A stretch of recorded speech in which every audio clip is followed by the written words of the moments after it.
masuknya di mana? Di kredit. Jadi tinggal di bolak-balik masuk di debit keluar. Kayak gitu. Tapi tergantung. Kalau misalnya hutang, ayo. Sekarang kita punya utang 10 juta, ya kan? Terus misalnya bulan depan kita mau bayar hutang 5 juta. Nyatetnya gimana?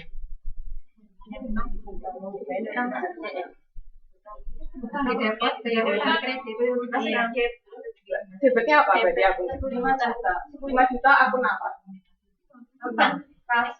Bayar. Iya, kita mau bayar hutang 5 juta. Berarti dicatatnya sih kalau apa? Debitnya apa? Kreditnya apa? Kita mau bayar hutang sebesar 5 juta. Cara nyatetnya gimana? Yang berkurang apanya?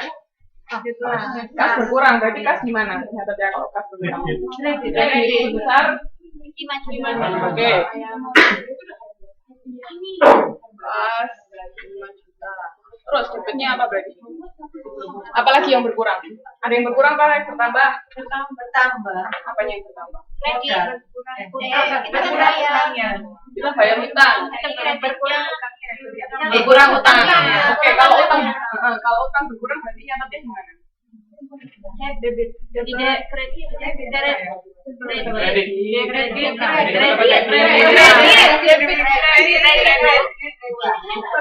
Oke.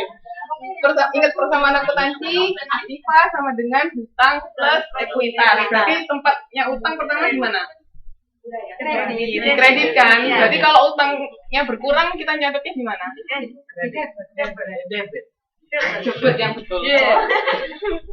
Jadi utangnya di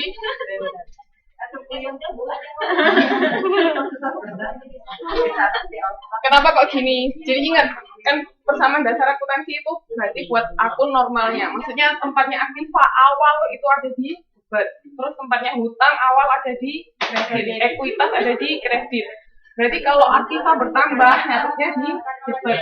Kalau hutang bertambah nyatet di kredit. Ekuitas bertambah nyatetnya di kredit. Ketika mereka berkurang tinggal dibalik tempatnya. Gitu aja. Jadi kalau aktivanya berkurang, berarti nyatetnya di kredit. Kalau hutang berkurang, nyatetnya di debit. Kredit.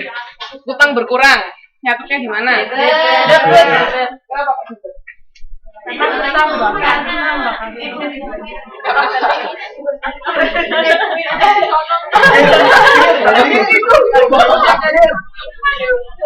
Oke, saya ulangi ya. Jadi aktiva itu kan tadi tempatnya di debit kan.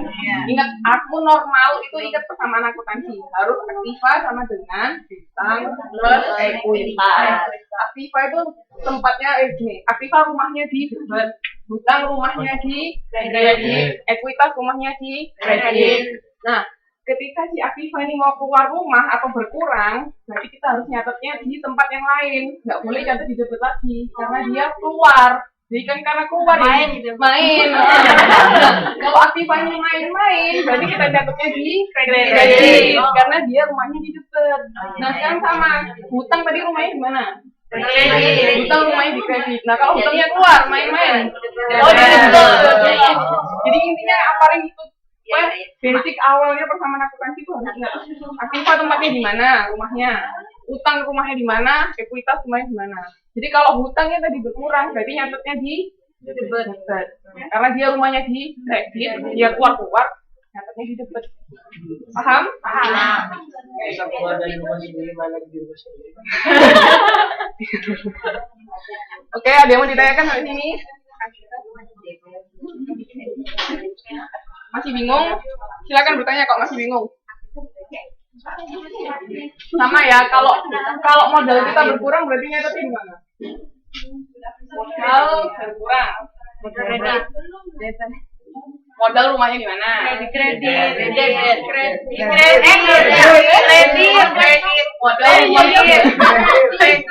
Modal kan rumah ekuitas, ya kan? Ekuitas jadi rumahnya di kredit. Kalau modalnya berkurang berarti catatnya di debit. Gampang kan? Jadi aja seperti itu aja. Pokoknya ingat rumah awalnya gimana, ketika dia berkurang, catatnya tinggal dibalik. Bolak-balik gitu aja. Biar ingat kan jatuh. Oke, ada yang mau ditanyakan nggak sini? Nggak ada yang mau ditanyakan? Yang utang tadi. Kenapa? Cara bentuknya. Oh ya, Kita punya utang. kita kan punya utang 10 juta, tapi kita bayar 5 juta. Ya udah, yang kita catat cuma yang kita bayar aja, Mas. Jadi yang 10 juta tadi nggak usah diapa-apain. Kan karena transaksinya terjadi kan kita cuma mengeluarkan uang sebesar 5 juta untuk membayar hutang. Jadi yang dicatat jadi tinggal yang 5 juta aja. Yang 10 juta nggak usah diapa-apain.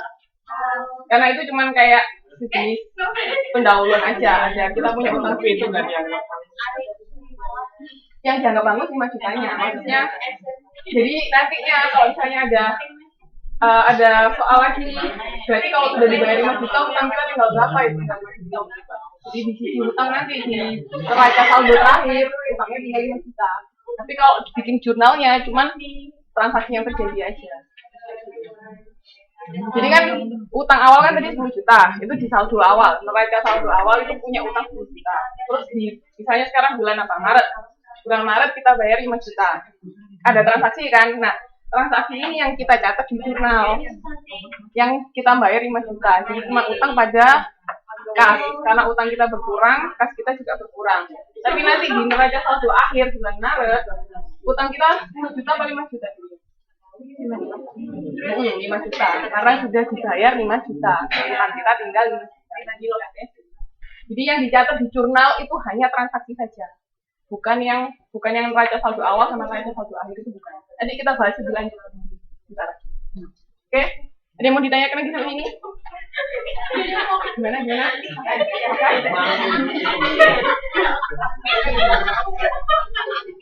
Nah ini akun catatan formal akuntansi.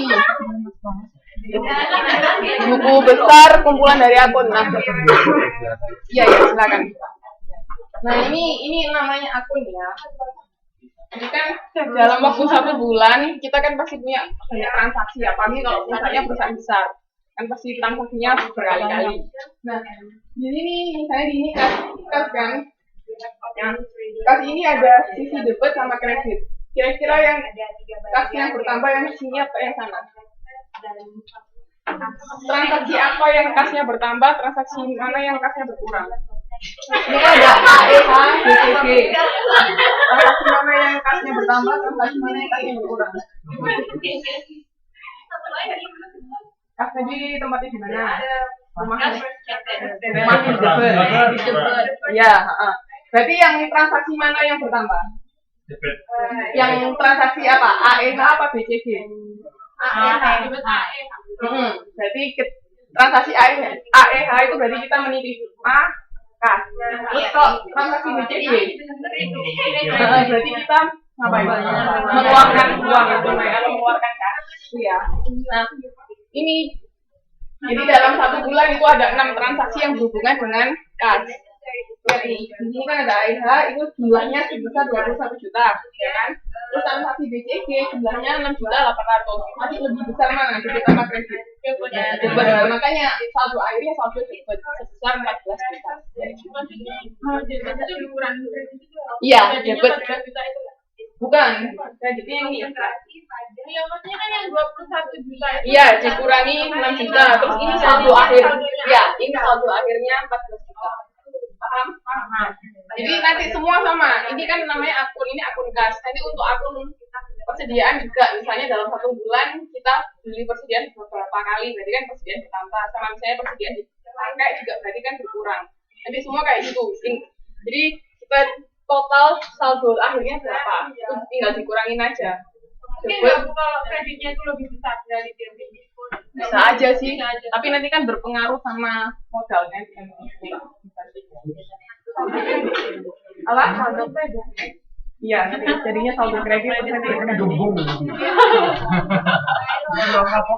Oke, ini paham ya? Ini namanya akun.